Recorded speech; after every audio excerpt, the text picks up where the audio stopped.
Diego, hello there. Today I would like to talk about Iroquoian clothing, providing a brief overview of various garments. The primary focus is going to be pre-colonial, but I'm also going to touch on how things changed. Disclaimer: due to the scarcity of evidence from the period, some of this is going to be based on generalizations from the Great Lakes Eastern Woodland region, whereas other elements are going to be specifically Iroquoian. This is also mostly just my impression based on comparing a lot of different unreliable sources, so I'm bound to have made some mistakes. Finally, due to the expense of leather and the time required in sewing, I don't have examples of everything, besides which I lack the equipment to demonstrate about half of the subject matter.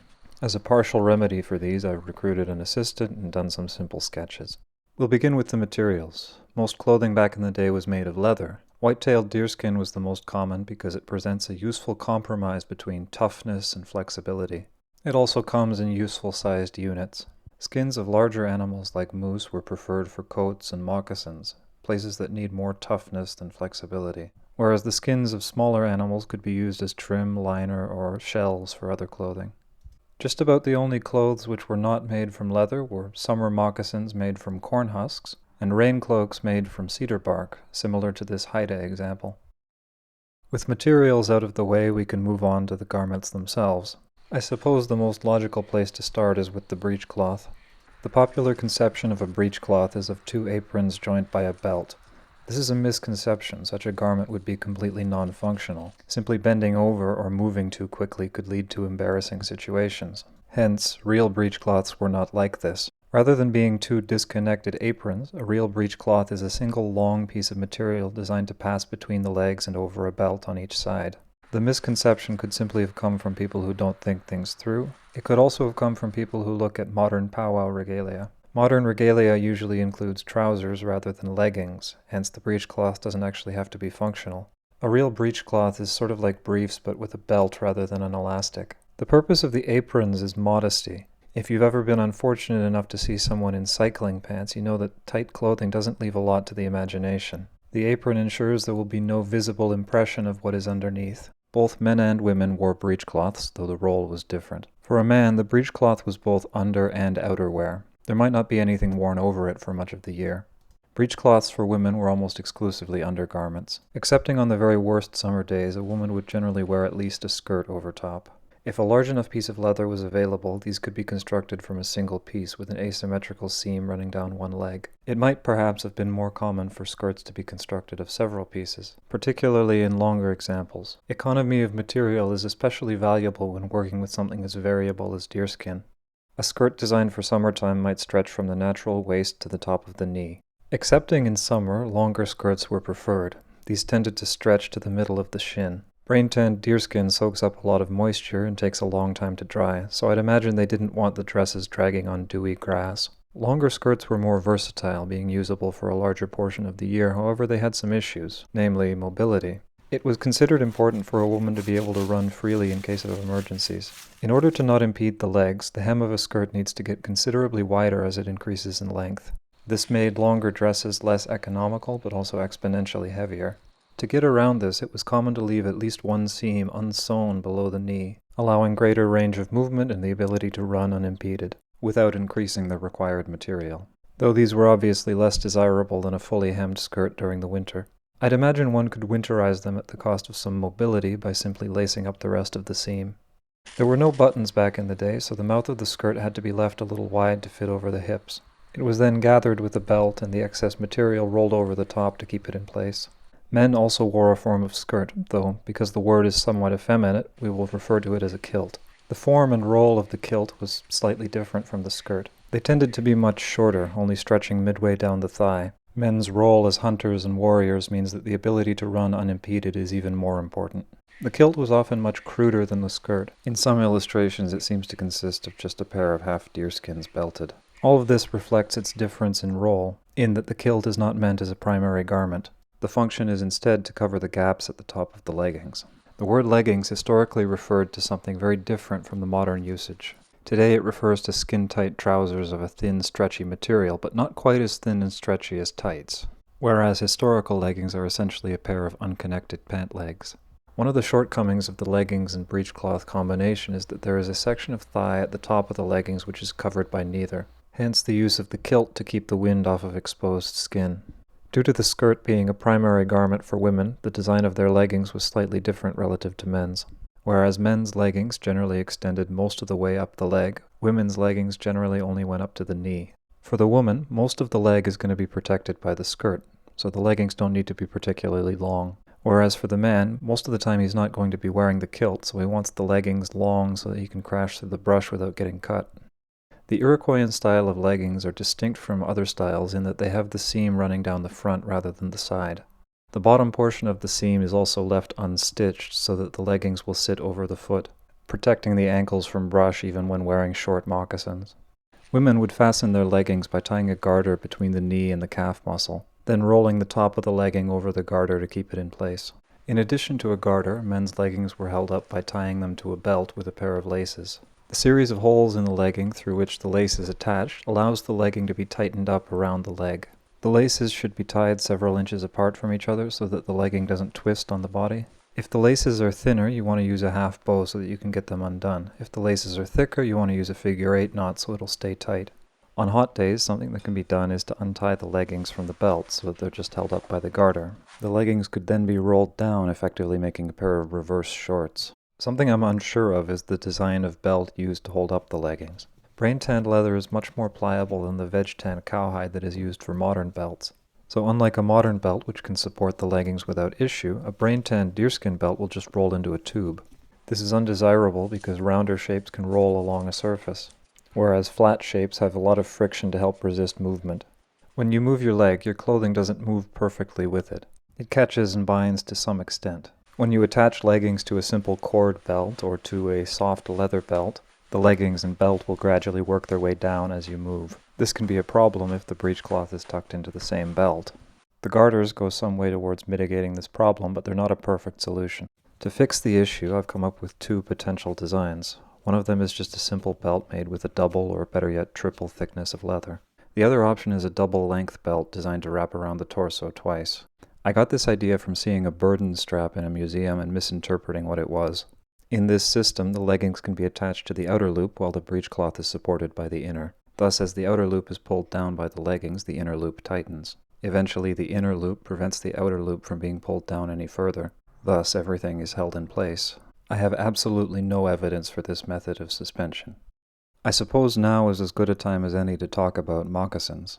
The typical Iroquoian style of moccasin is called a pucker toe moccasin. The toe of these moccasins is formed using a drawstring to pull it together into a pouch. Men and women's moccasins were basically identical. A low slipper with a cuff that could be turned up to make it into an ankle boot. In cold weather, moccasins could be worn with rabbit fur socks or else stuffed with scraps of fur. Women had a second style of moccasin.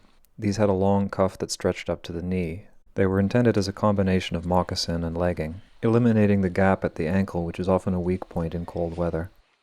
Lacking a convenient segue, I think it's time to talk about clothing for the upper body. To begin with, it was common for both men and women to go shirtless during summertime, as leather shirts have an unfortunate tendency of sticking to the back when you're sweating a lot. I think the subject here warrants a digression.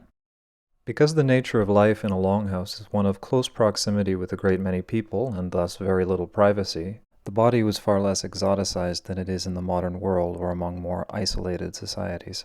The situation was thus less based around taboo, more based around hygiene and politeness. Thus, breech cloths and yet toplessness. Going shirtless was obviously only an option for a portion of the year, so we returned to our regular programming. There were two types of garment that a man might wear on his torso. The first was a tunic, the hem of which would usually be long enough to cover the gap at the top of the leggings.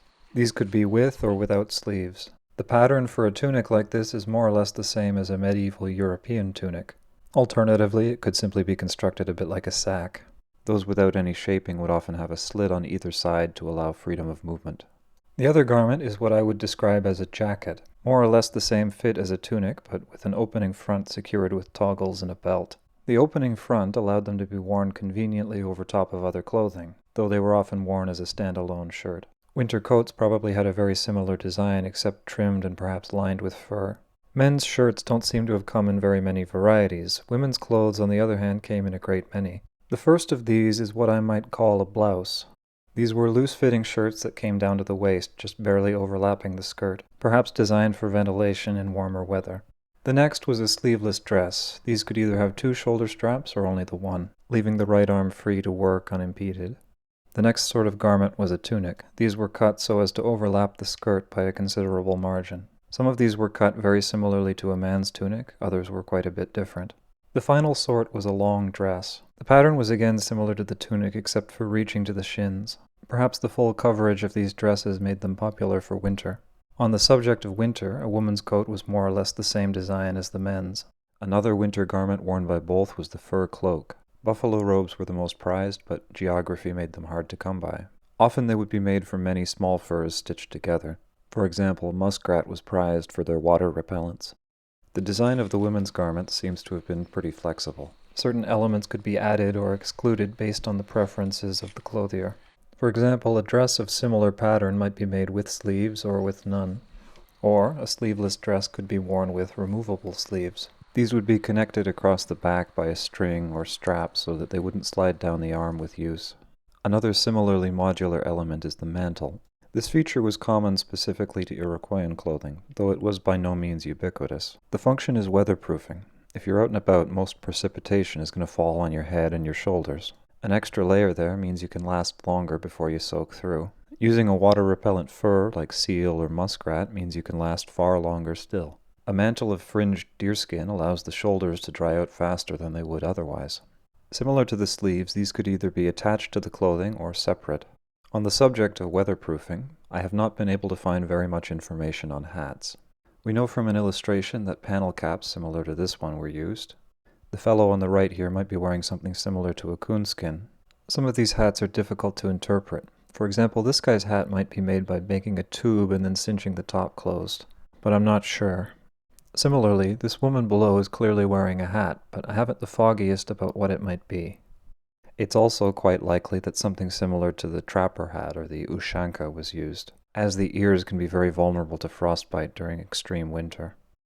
I'd like to speak now about decoration. There were 4 general ways of decorating clothing. The first was with fringes. These have the function of shedding water, but also wicking moisture away from the material proper so that they dry faster. They are also a good use for excess material. The material at the edge of a pattern can simply be cut into fringes rather than removed. The next sort of decoration was painted design. We can imagine something similar to this Innu coat, but with Iroquoian patterns instead. The best example I could find was this Seneca tunic here. Not ideal as the patterns are kind of simple. Another style of decoration is quill work, wherein dyed porcupine quills are woven in and out of the material. Quill work historically filled the same role that beadwork does in the present day. The intricate beadwork common to First Nations handicrafts is a product of the mid-1800s, when machine production made tiny little beads cheap and easy to produce. Wampum beads take about 15 minutes each to produce. Smaller beads take just as long as big beads. I don't even know if you can make something that fine with a stone drill. So instead of producing tens of thousands of microscopic beads with which to do intricate patterns, people instead produced larger disc beads, relying on the beauty inherent to a quahog shell. I'd like to speak very briefly about how things changed with the arrival of cloth. Trade shirts of European linen were a popular item for barter. Linen breathes much better than deerskin, and consequently is much more practical for warm weather. Subsequently, it became much rarer for people to go shirtless. The economy of the fur trade meant that you could often get more bang for your buck selling your deerskins in exchange for wool. Consequently, it became more common for dresses and tunics to be made of wool than deerskin. Breech cloths were almost completely replaced by cloth. Cloth is more pliable and as such bunches up between the legs more nicely. It's also easier to clean than leather. I remember seeing one example where the central component of the breech cloth was replaced with cotton while the aprons remained leather. 2 garments remained commonly of leather until well into the 1800s. These were the leggings and the coat. The leggings because leather is significantly tougher than wool and knees go through a lot of wear. The coat because leather is almost entirely windproof. Whew, that was a lot. I think I've covered everything I wanted to talk about, so I think I'll wrap things up here. Obviously there's a lot of complexity that I'm not equipped to get into, but oh well. Onigiwahi. Ta-ta for now.